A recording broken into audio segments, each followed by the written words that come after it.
Hello, friends and fellow seekers of the good, true, beautiful. It's Mike here, and welcome to Identity Matters. So, the last installment of this, I talked about shadow and shadow work, and I mentioned in that video that I would do a part 2 about shadow, and that's what this is. So, if you haven't seen that installment yet, I will link it here so that you can go back and check that out. But for this installment, I just wanted to take a few minutes to talk about probably one of the key aspects of shadow that you have to deal with in order to really get to the root of your shadow story. And we'll talk a bit about what I mean by that in a minute. But the issue I want to talk about today is shame. And shame, you've probably heard this before, but shame needs to be distinguished from guilt in a very key way in order to understand what we're talking about when we talk about shame. But guilt is when you feel remorse over behavior, things that you have done, guilt over an action you have taken, guilt over an attitude that you have, guilt over thoughts you are thinking. Those are actual behaviors or internal behaviors that you have committed or done in some way. And guilt is actually can be a very healthy reaction to things that we do in life when we realize they're out of alignment with who we are, out of alignment with who we want to be relationally, out of alignment with who we want to be in community, who we want to be in the world. Shame is qualitatively different because it slips from having some kind of an assessment about your behavior or about your thoughts or about your attitude to being a judgment, a sort of summary judgment about your identity. Shame moves into that realm of identity. So instead of I did bad, it moves into I am bad. Instead of I did wrong, I am wrong. It moves into areas where it starts with all these I am statements of I am worthless, I am not worth listening to, I am not worthy of love, I have no right to be here, things like that are much deeper, that reside in us. And when we talk about shadow, which are the things that we hide, suppress, or deny, things that we push behind us so that we're not conscious of them anymore or very semi-conscious of them, these are often things that are guarded by the voice of shame. It's almost like we have these qualities or behaviors or tendencies that live in shadow, and some of them might be brilliant. It might be your artistry, it might be something gorgeous, it might even be your beauty that you're ashamed of, but you push it into shadow, and then you have these almost like threshold guardians that are shame voices that say to you, this must never be brought out. And so I want to just give you a couple of statements about shame that can be difficult to believe, but because shame is pretty convincing. But I want to tell you two things about shame that might help as you work through your shadow story. And then we'll talk about what I mean by shadow story at the end. The first one is that shame is a liar. And this is often very hard for people to believe because you might be able to point to a lot of evidence or think you have evidence in your life that says, no, I am clumsy. There was this moment and this moment and this moment and this other thing that happened. Or I am stupid. There's this thing that happened here and here and here and here, and I didn't know the answer to that. Or, whatever it is, I am not worth loving. Look at all the things that I did, blah, blah, blah, or all these situations. So shame usually has a case that it makes. But the bottom line is that shame is always lying to you. It is never telling you the truth about who you are. It's always a voice that is lying. And if you can just begin to really be suspicious of the voice of shame, really begin to consider the possibility that whenever you hear that voice, it is lying to you, and begin to consider how it is lying to you, that can begin to open up the conversation within yourself to consider that there might be another way to to process through the things that happened, another way to interpret them, and another way to see them that's actually far closer to the truth. So shame lies, and shame is a liar. And so whenever we do things or live in a way that is heeding the voice of shame or following the voice of shame, we are following the voice of a lie. We are following an untruth. We are following something that actually isn't legitimately accurate. And that's important just to begin to acknowledge, because it'd be like any other thing that's untrue that you're following. Like if you just believed that there's some physical law that you just didn't believe in, or that some other kind of societal law that you just thought wasn't true, but it is true, and you started living as though it weren't true, there'd be consequences for that, because you're not living according to what is actually accurately factual. And that is also true when it comes to shame. Shame is lying to you.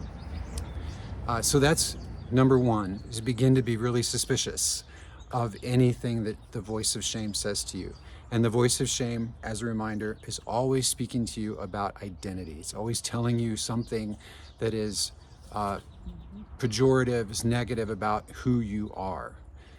Not a I did, but a I am statement. And the second thing I want to tell you about shame that is this, that shame can never set you free. Shame can never set you free. And the reason I say it this way is because shame, the voice of shame, will often try to convince you that it can set you free. Let me give you an example of what I mean. Let's say that you feel like you are unattractive, that the voice of shame says you are ugly, and in particular says that you are overweight, and that you are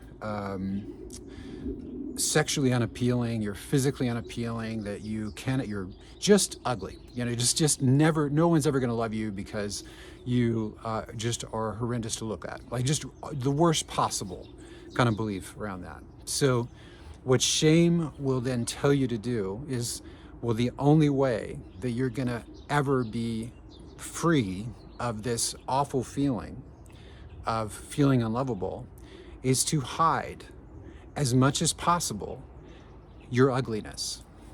And so then you will dress a certain way, you will hide certain things, you will move your body in certain ways to try to conceal or move awkwardly through the world, and believing that somehow by doing that you're going to lessen the effect of the shame you feel, or of the ugliness that you believe is true, and become a little more free as a result.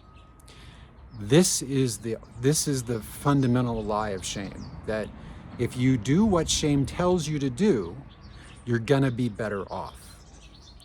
And that's why I say shame will never set you free. When you do what shame says to do, it will never lead you to a better place. It always takes you further, deeper into the kind of pit of repression, of hiding, of suppressing, of denying, and of not living in the truth of who you are.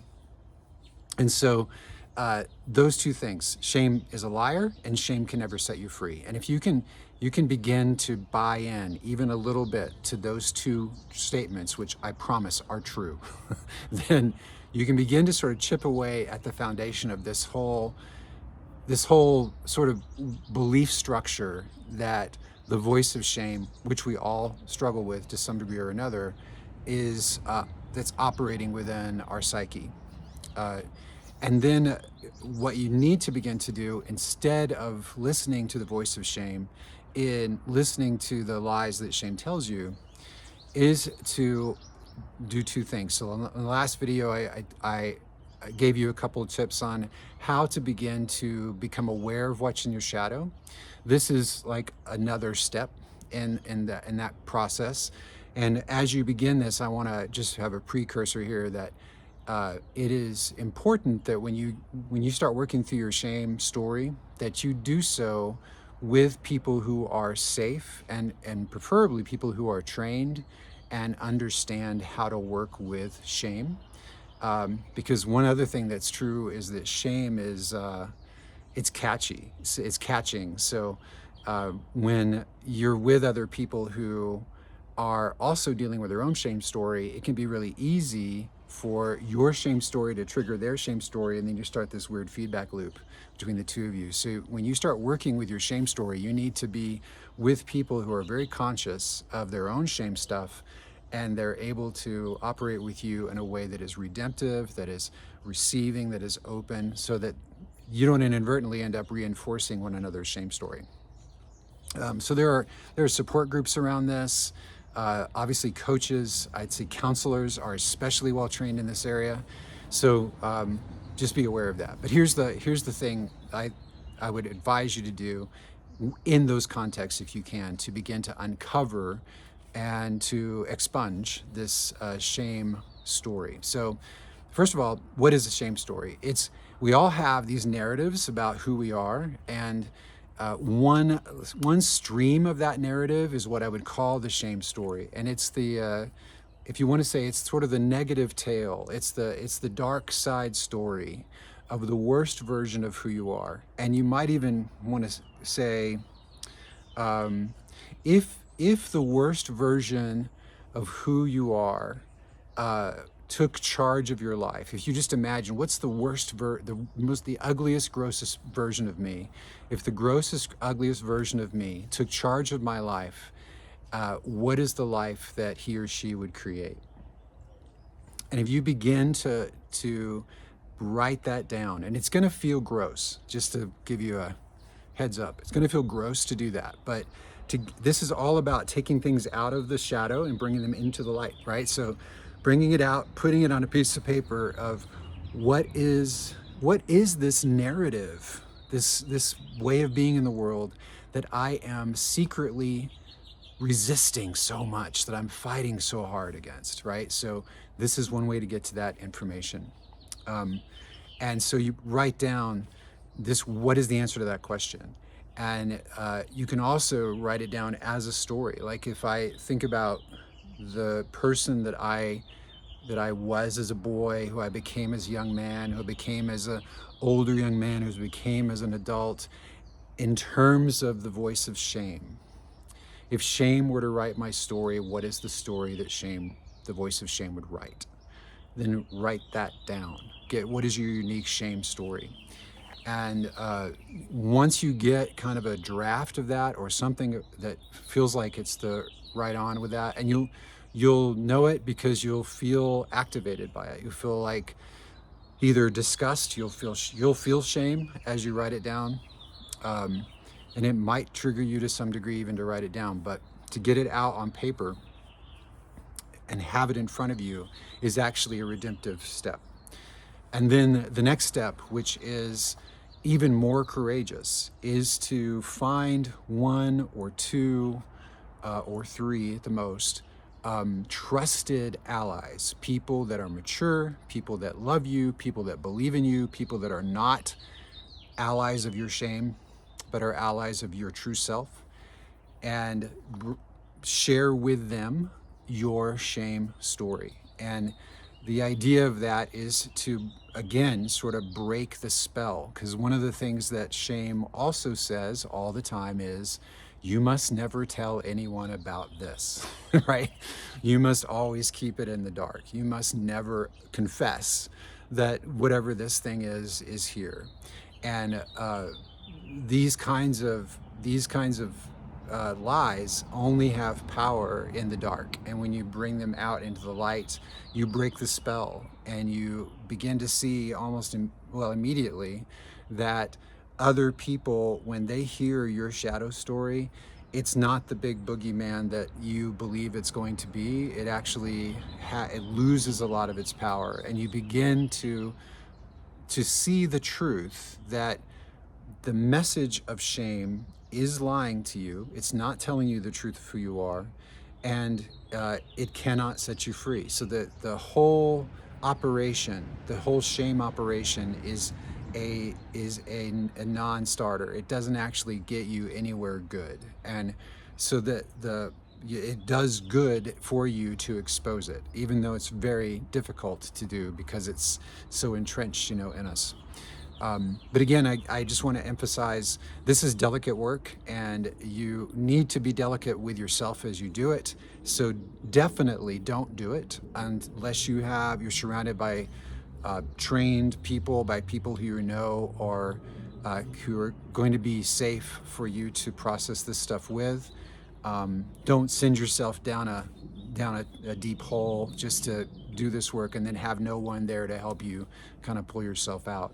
But it is important work, and it is key to shadow work because, as I mentioned in the last video, the last Identity Matters, whatever you cannot bring out of your shadow and into the light will run your life from the shadow. And this is especially true of your shame story. If your shame story is just kind of remaining in that hidden place, down in the subconscious or semi-subconscious part of your life, it's just going to be driving everything you do without you even realizing it most of the time.